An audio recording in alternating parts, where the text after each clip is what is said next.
신약성경 누가복음 11장 5절에서 8절까지의 말씀을 한 절씩 교독합니다. 누가복음 11장 5절에서 8절 말씀 한 절씩 교독합니다.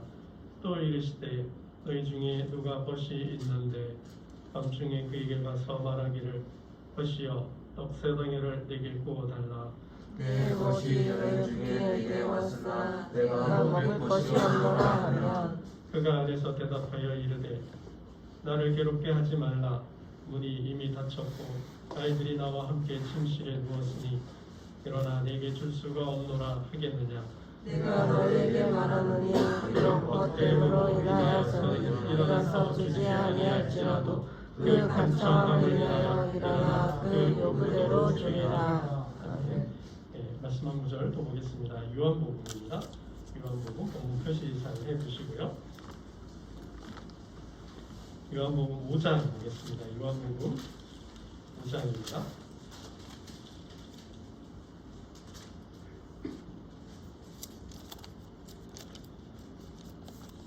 요한복음 5장 2절, 요한복음 5장 2절에서 8절까지 보겠습니다. 요한복음 5장 2절에서 8절까지 말씀을 한 절씩 교독합니다. 예루살렘에 있는 양문 곁에 히브리 말로 베데스다라 하는 못이 있는데 거기 행각 5이 있고 그 안에 많은 병자, 맹인, 다리 저는 사람, 혈기 많은 사람들이 누워 물의 움직임을 기다리니 이는 천사가 가끔 못에 내려와 물을 움직이게 하는데 움직인 후에는 먼저 들어가는 자는 어떤 병에 걸렸든지 낫게 되밀어라. 거기 38해 된 병자가 있더라. 예수께서 그 누운 것을 보시고 병이 벌써 오래된 줄 아시고 이르시되 내가 낫고자 하느냐. 병자가 대답하되 주여 금융질 때에 나를 못에 넣어주는 사람이 없어. 내가 가는 동안에 다른 사람이 먼저 내려가나이다.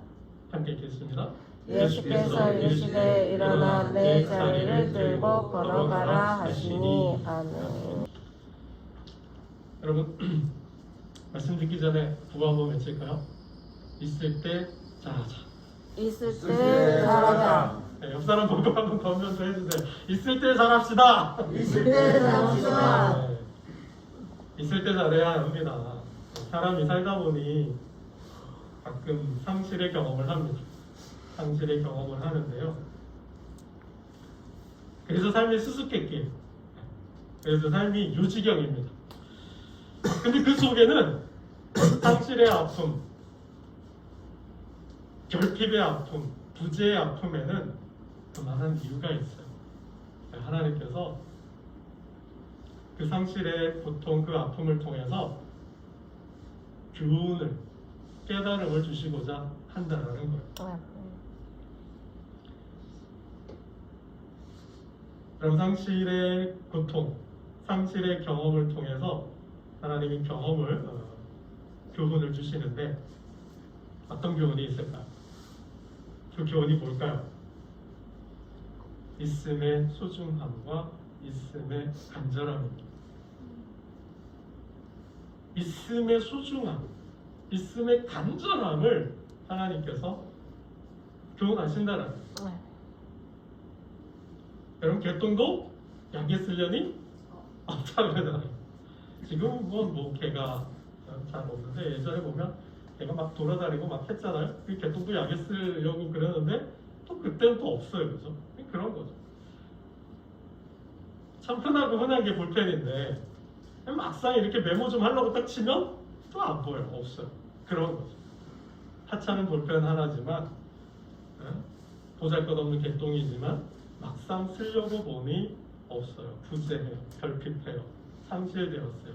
그때 느끼는 게 뭐예요? 소중함. 그 존재의 소중함이죠.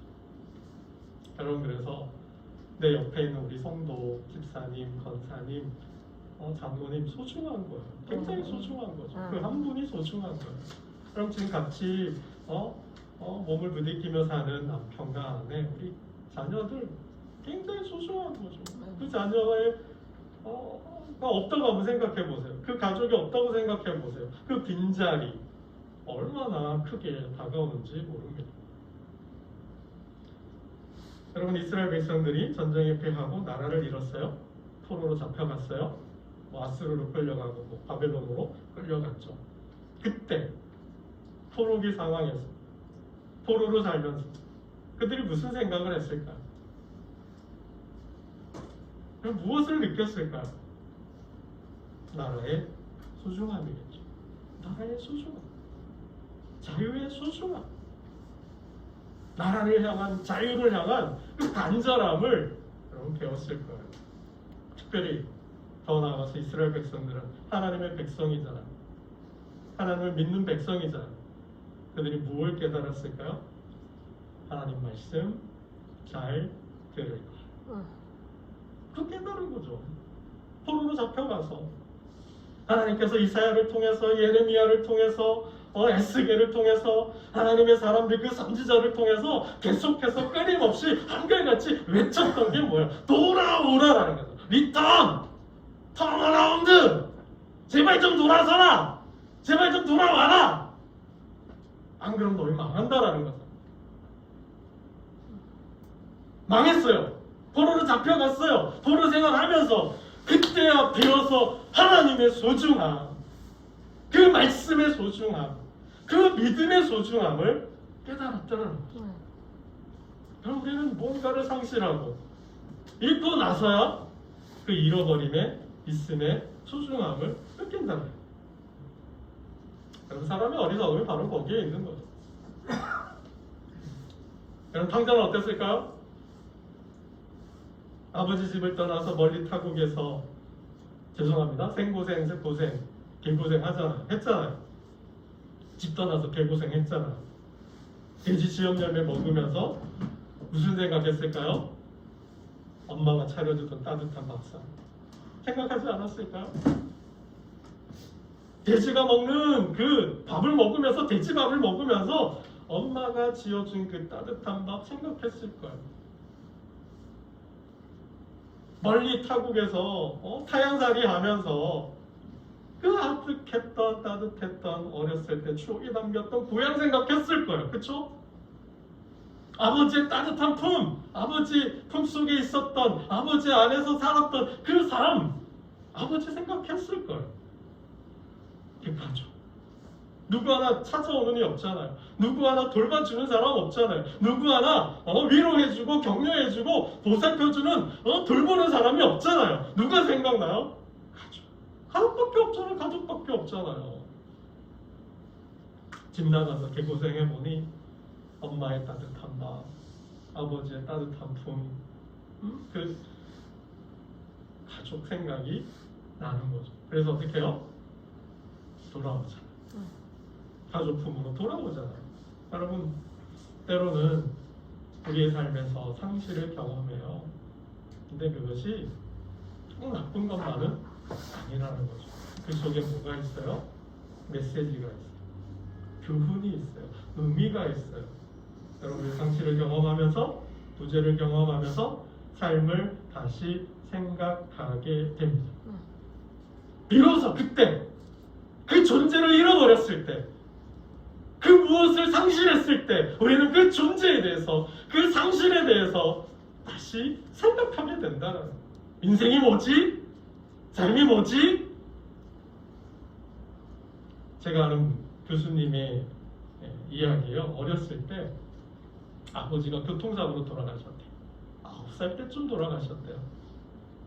아버지가 계실 땐 몰랐다라는 거죠. 아버지가 사고로 돌아가시고 그 아버지의 의미, 아버지의 부재를 경험하면서 비로소 아버지의 존재에 눈 떴다라는 거예요. 그렇게 아버지가 있는 친구들이 부럽더라는 거죠. 그 아버지의 빈자리, 아빠의 빈자리가 어떤 의미인지를 비로소 깨달았다고 해요. 어린 나이죠.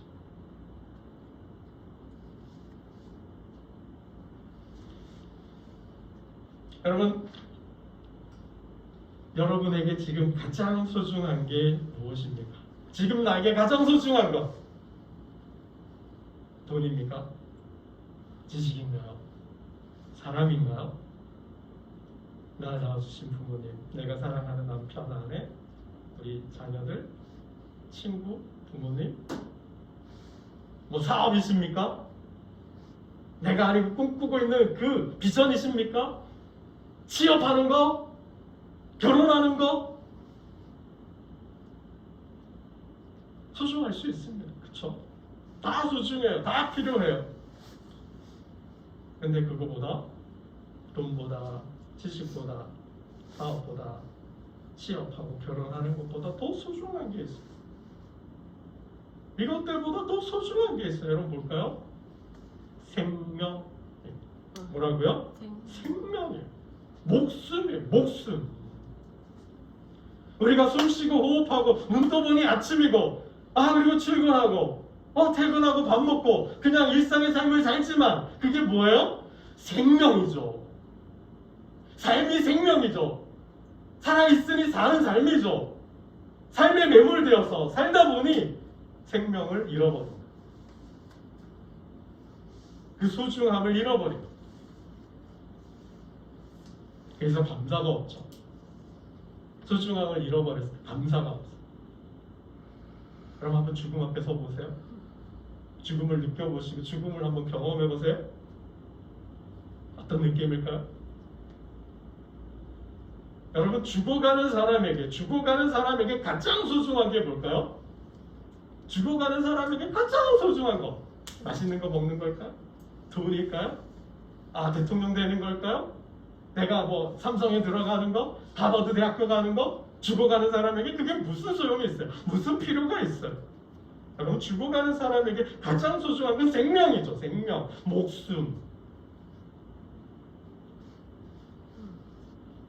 그래서 이렇게 말을 하잖아요. 오늘의 의미가 뭐냐? 오늘 이 시간, 지금의 의미가 뭐냐? 어제 죽은 그 사람이 그토록 살고 싶어 했던 그 하루가 오늘이라는 거죠. 오늘을 살고 있다라는 거.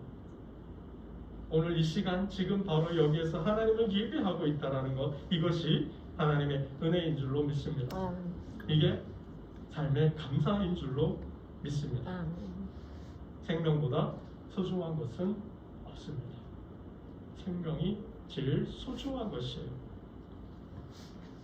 여러분 주님이 그래서 이렇게 말씀하시죠. 여러분 천국을 살자.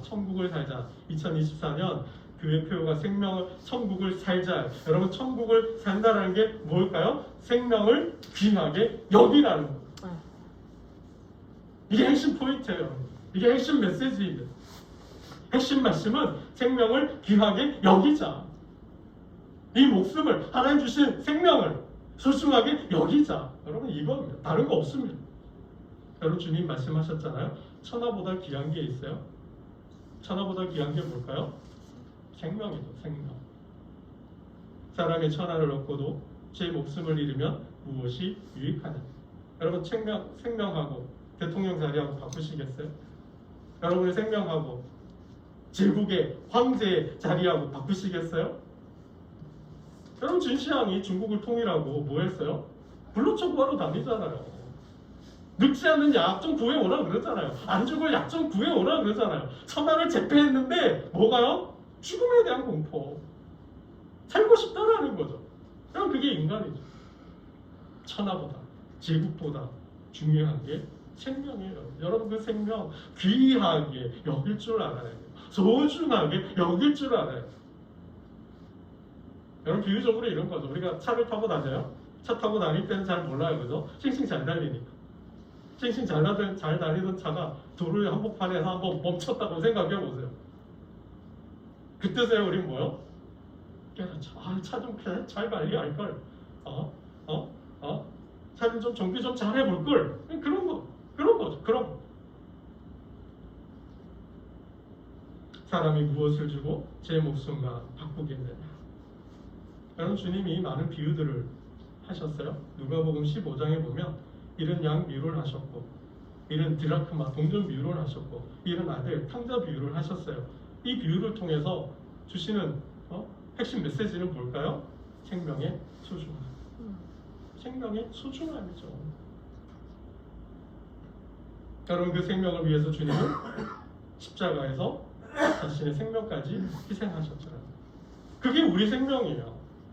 하나님이 주신 생명이 하나님의 아들과 맞바꿀 정도로 귀하고 소중하다라는 것이죠. 여러분, 성경은 생명이 얼마나 소중한지를 보여주는 많은 이야기들을 하고 있습니다. 그 중에 몇 가지 이야기를 살펴보면 38년 된 중풍병자가 있었어요. 그럼 38년 된 중풍병자가 그 병을 고쳐보겠다고 어디로 갔어요? 예루살렘 갔어요. 예루살렘 양문 곁에 있는 베데스다 목가에 갔어요. 자비의 집이라고 불린대. 왜 거기에 가요? 거기에는 민간 전승이 있었어요. 조상 때부터 내려오던 전설이 있었어요. 어떤 전설? 천사가 내려와서 물이 동할 때 가장 먼저 들어가면 병이 낫는 그런 전설이 있어요. 그래서 그곳에 가 있어요. 몇 년이 있었는지 모르겠어요. 30년을 있었는지 38년을 있었는지 38년 동안 비가 오나 눈이 오나 항상 그 자리에 있는 거죠. 왜 있어요? 왜 있어요? 뭐 때문에? 낫고 싶다. 고치고 싶다.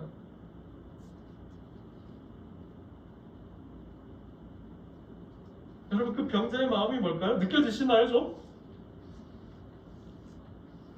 1등으로 들어가야 병이 낫는 거예요. 2등은 소용이 없어요. 1등으로 들어가야만 병이 낫는데, 그럼 1등으로 들어갈 수 있어요? 여러분, 중풍은 어떤 거예요? 풍을 맞으면 이게 뭐 뇌혈관이든 신경이 몸이 마비가 되는 거죠. 여러분, 우리 풍 맞은 사람들 가끔 못 사나요? 이렇게 걷잖아요. 그런 사람이 여러분 1등으로 들어갈 수 있어요? 그 사람만 있는 게 아니라 그 목가에는 뭐야? 수많은 병자들이 있다 그랬어요. 몸이 온전해서 좀 두 발로 걸어도 잘 걸어도 1등으로 들어가기 힘든데 수많은 병자들이 있어요. 그것뿐인가요? 또 뭐예요? 데려다 줄 사람이 없대요. 자신을 넣어줄, 혼자 못 가니까 누군가가 좀 나를 도와줘서 1등으로 들어가고 싶은데 못 들어간다는 거예요. 여러분, 이 사람이 38년 된 병자가 정말 이 전설처럼 정말 그게 사실이고 역사라 하더라도 진리라고 하더라도 1등으로 들어가서 병을 고칠 희망이 있을까요? 없을까요? 전무하죠. 없죠. 없다라는 얘기예요. 근데도 뭐 하고 있어요? 그 목가를 지키고 있는 거예요. 안 떠나고 지키고 있는 거예요. 왜 지키고 있을까요, 여러분? 그 병자의 마음이 뭐예요? 어떤 마음이에요? 낫고 싶다는 거죠. 고치고 싶다는 거예요. 그게 무슨 말씀이에요? 살고 싶다라는 거죠. 살고 싶다라는 거죠. 여러분, 뭐가 느껴지시나요? 소중함. 생명의 소중함. 생명의 소중함. 나아가서 뭐요? 간절함이 있어야 된다는 거죠. 여러분, 본문의 이 상황 38년 된 병자에는 그 전설에 따르면 이 사람은 나을 가망이 없는 거예요. 희망이 없는 거예요. 0%. 중풍병자에다가 걸을 수도 없어요. 뛸 수도 없어요.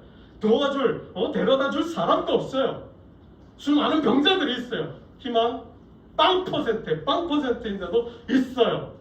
신락 같은 희망을 가지고 있는 거예요. 왜요? 살고 싶으니까.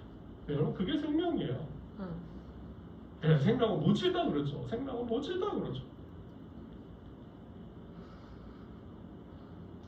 여러분, 아주 가느다란 희망이라도 있다면 잡으셔야 돼요. 그 간절함이 기적을 만드는 줄로 믿습니다. 비록 꺼져가는 생명이라 할지라도 희망의 줄을 잡고 있다면 그 희망은 간절함을 만들 것이고 그 간절함이 기적을 일으키는 줄로 믿습니다. 아멘. 주님 찾아오셨잖아요. 38년 어느 날 주님이 오셨어요. 그리고 누르셔요. 내가 닦고자 합니다. 그리고 주님 말씀하십니다. 일어나 자리를 들고 걸어가라. 아멘. 여러분, 12년 동안 부인과 질환을 앓고 있던 여인이 있었어요. 그건 가부예요. 혼자 살아요. 남편 없이. 자녀들은 있었는지 없었는지 모르겠어요. 12년 동안 하혈을 해요. 피가 멈추지를 않아요. 부정한 여인이에요. 그 인생이 얼마나 괴로워요? 고통스러웠다고 성경은 기록하고 있어요. 여인은 자신의 병을 고쳐보겠다고 많은 돈을 썼어요. 허비했다 그랬어요. 왜 허비했어요? 돈을 써서 의사를 만나서 고쳤으면 도움이 된 거죠. 허비가 아니죠. 낭비가 아니죠. 근데요, 허비했다는 거는 못 고쳤다라는 거예요.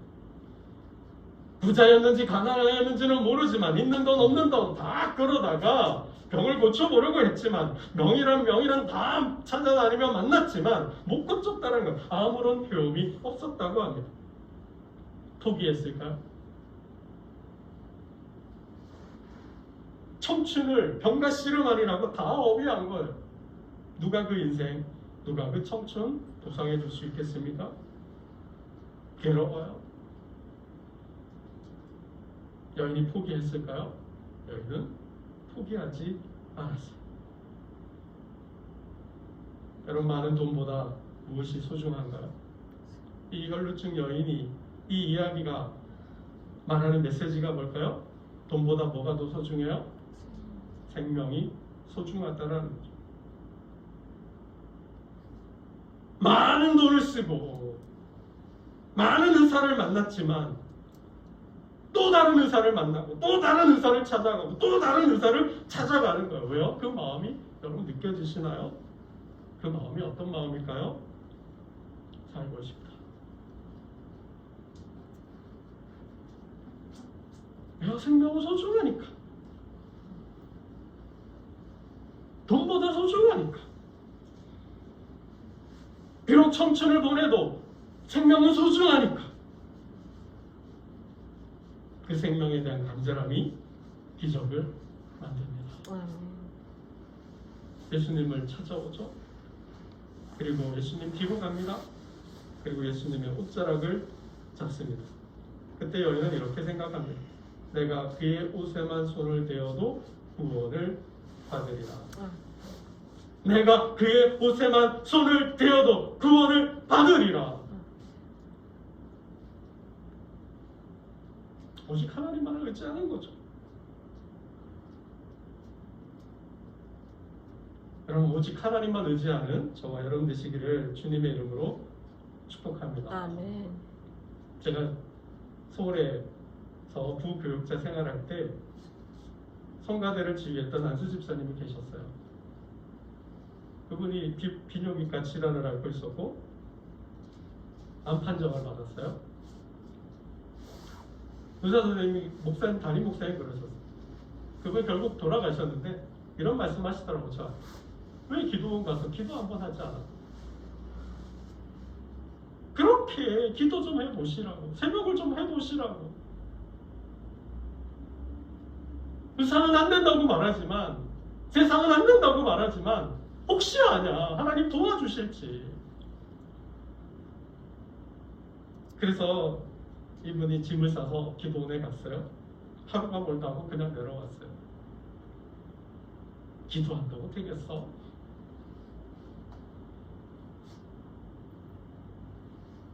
여러분, 인간의 마음이 그렇잖아요? 병이 들었던 부모님이 떠나가셨어요. 자녀들에게 어떤 마음이 있어요? 상실의 아픔이 있죠. 어떤 마음의 아쉬움이 있어요? 이렇게 해볼 걸, 저렇게 해볼 걸, 이렇게 해볼 걸. 그거잖아요. 그러면 의사가 안 된다고, 세상이 안 된다고 했을 때 마지막 하나 남은 수단이 뭐예요? 마지막 하나가 뭐예요? 하나님이잖아요. 하나님. 여러분, 구약성경에 아사왕이 있잖아요. 그가 발에 병이 들었어요. 낫지 않고 병이 악화돼서 죽음 직전까지 갔어요. 근데도 뭐예요? 하나님을 의지하지 않았대요. 여러분, 우리의 마음속에 우리가 하나님을 믿는 가운데 서운함이 있을 수 있어요. 왜 하나님 나입니까? 왜 나입니까? 왜 하필이면 나입니까? 왜 나에게 이런 고통을 주십니까? 왜 나만 겪는 고통을, 나만 이런 고통을 겪게 하십니까? 뭐 다 이해하고 설명할 수 없으니까 원망, 서운, 섭섭, 분노 할 수 있어요. 아사왕이 그랬거든. 그렇다고 하나님을 떠나요?